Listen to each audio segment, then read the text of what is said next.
आज के वीडियो में हम सीखेंगे money mindset, money mindset in Facebook campaign. सबसे इम्पोर्टेंट फैक्टर आता है यहाँ पे कि जब हम मनी माइंडसेट अंडरस्टैंड कर रहे हैं तो सबसे पहले एक इम्पोर्टेंट चीज़ आती है कि ये हमें क्यों सीखना चाहिए, ये हमें क्यों सीखना चाहिए। Any idea? अगर आइडिया नहीं है तो मैं आपको एक्सप्लेन करता हूँ हमें मनी माइंडसेट क्यों सीखना चाहिए।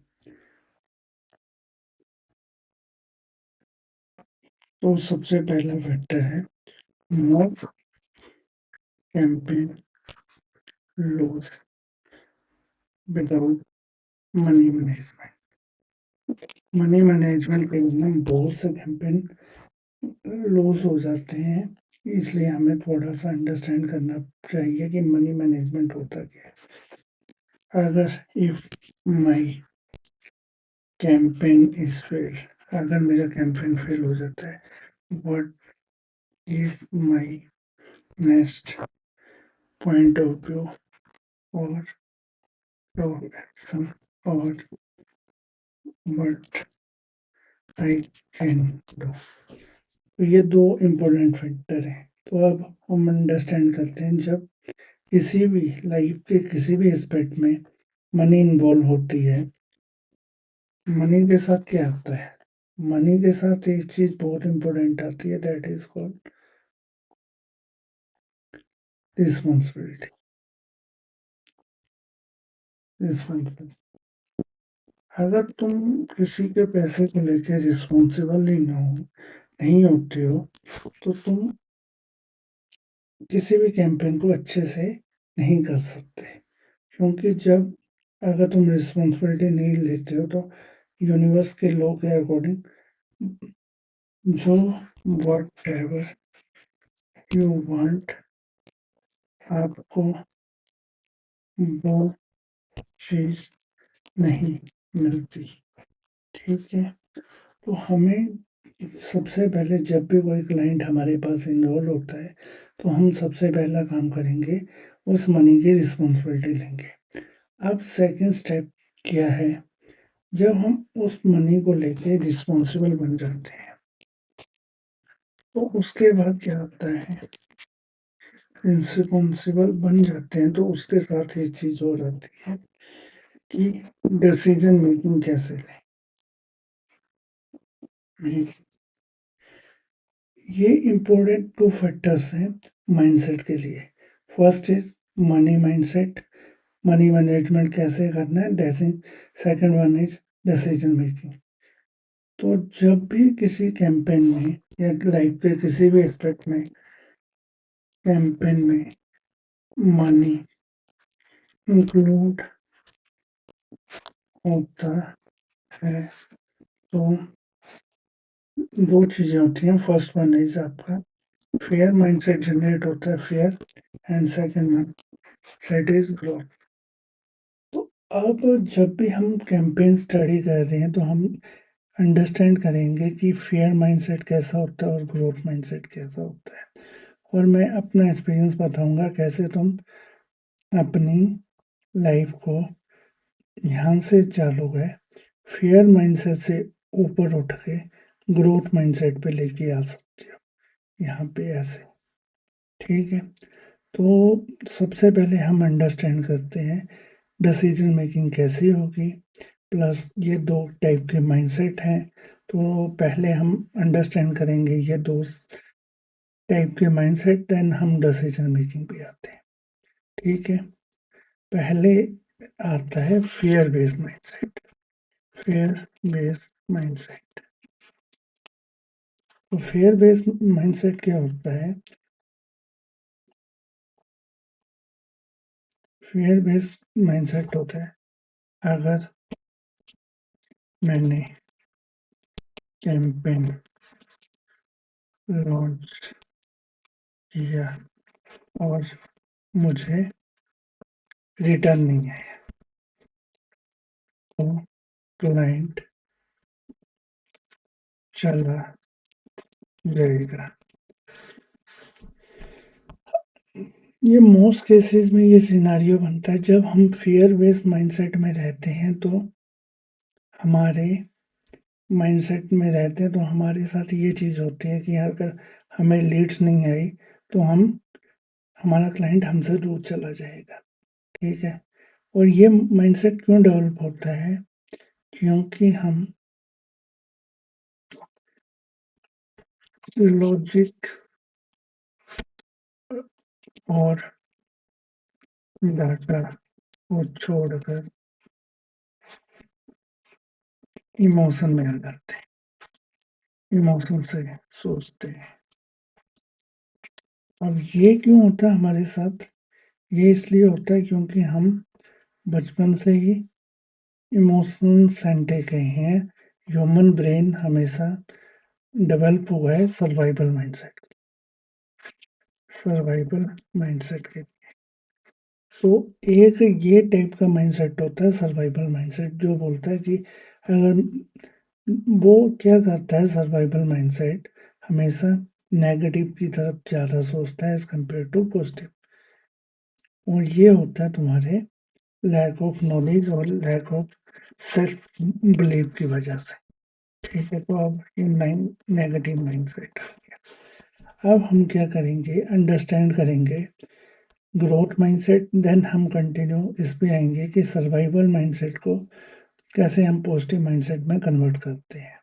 ठीक है, तो ये आ गया सर्वाइवल माइंडसेट। अब आता है ग्रोथ माइंडसेट। अब ग्रोथ माइंडसेट कैसा होता है?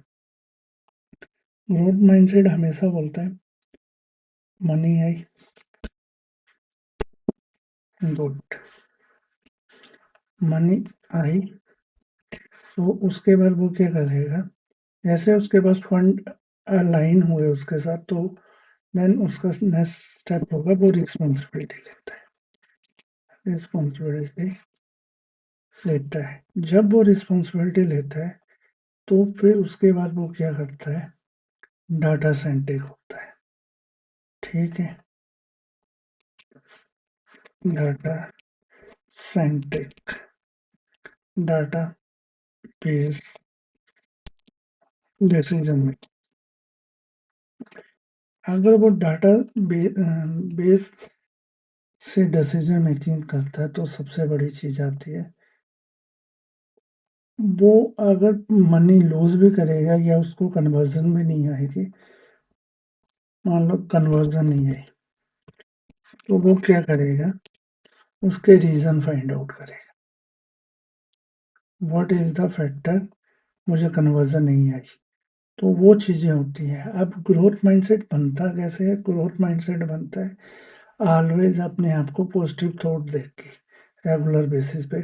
और अगर तुम लूज कर रहे हो, मान लो फर्स्ट पॉजिटिव थॉट देख के और दूसरा आ गया, अगर तुम किसी चीज को लूज कर रहे हो तो तुम उसके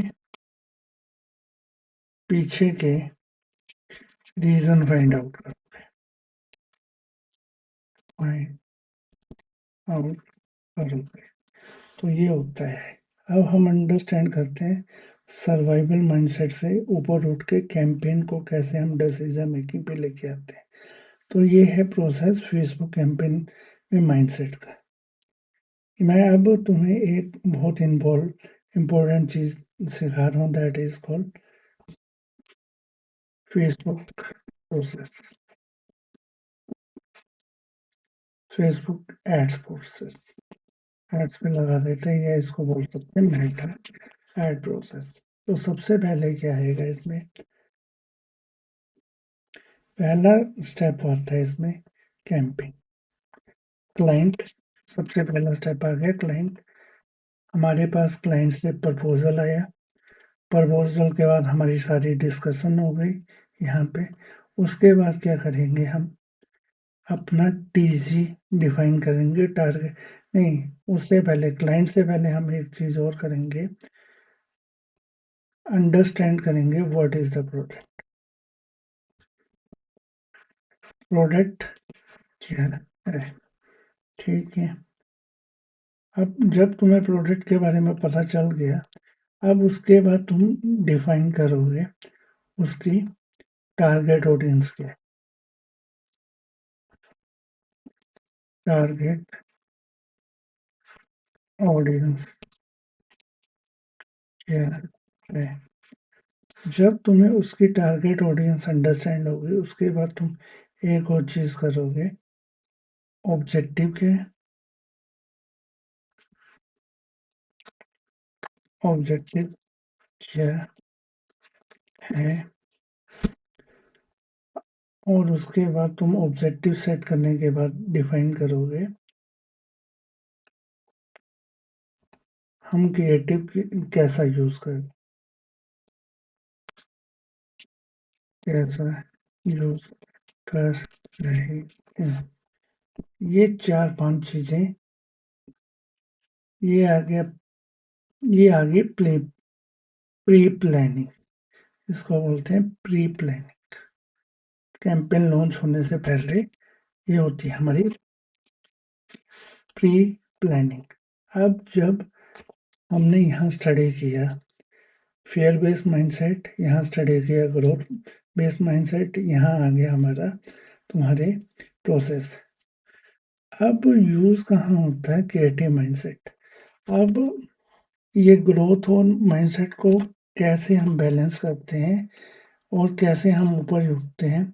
जब भी तुम कोई कैंपेन कर रहे हो तो सबसे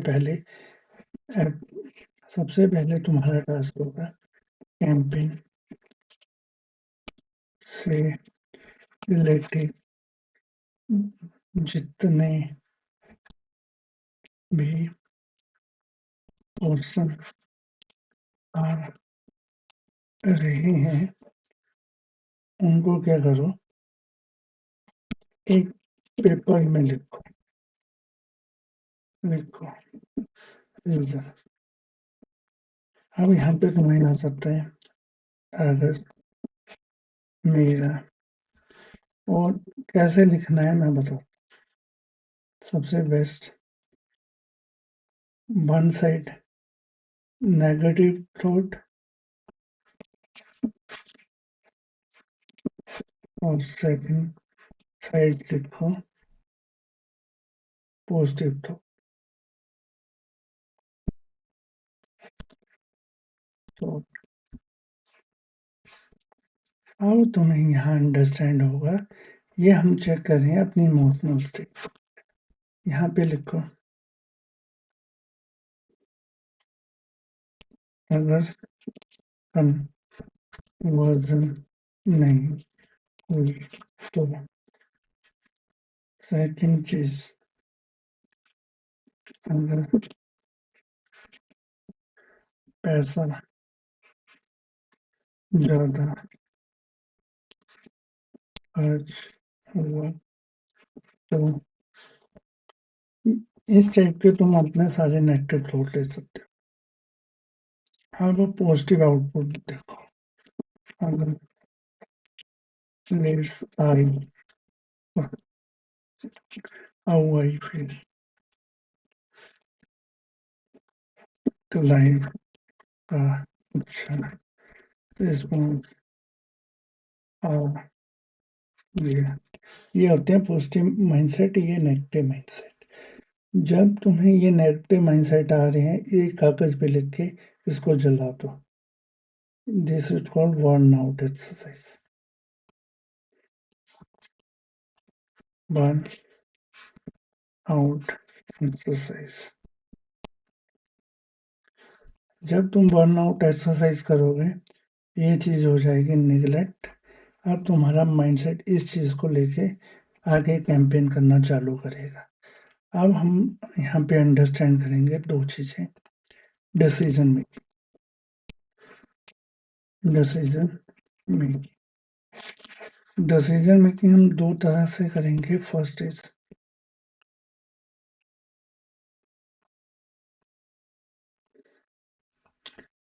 डाटा और structure based decision making, and second one हमारी आएगी डिसीजन मेकिंग इमोशनल बेस पे, इमोशनल बेस। अब देखो यहाँ पे दो चीजें होंगी, डाटा में हम क्या क्या चीजें इन्वॉल्व करेंगे, that is for target audience, ये बना हमारा स्ट्रक्चर, टारगेट ऑडियंस, उसके बाद बनेगा प्लेटफॉर्म, एंड ये आ गया हमारा डाटा सेंटर का, और इस साइड हमारा इमोशनल बेस पे हमारा सेंटिक आएगा creative, creative how they look, and second one is what is the caption for this ad। तो ये होते हैं तुम्हारे डिसीजन मेकिंग। नेक्स्ट वीडियो में हम अंडरस्टैंड करेंगे, अगर जब ये हमारा माइंडसेट बन गया उसके बाद हम इफ अगर हमारा कैंपेन सक्सेसफुल नहीं होता है तो हाउ हम क्लाइंट को कैसे इंफॉर्मेशन प्रोवाइड करेंगे। ठीक है, तो ये आज के लिए इतना ही बहुत है।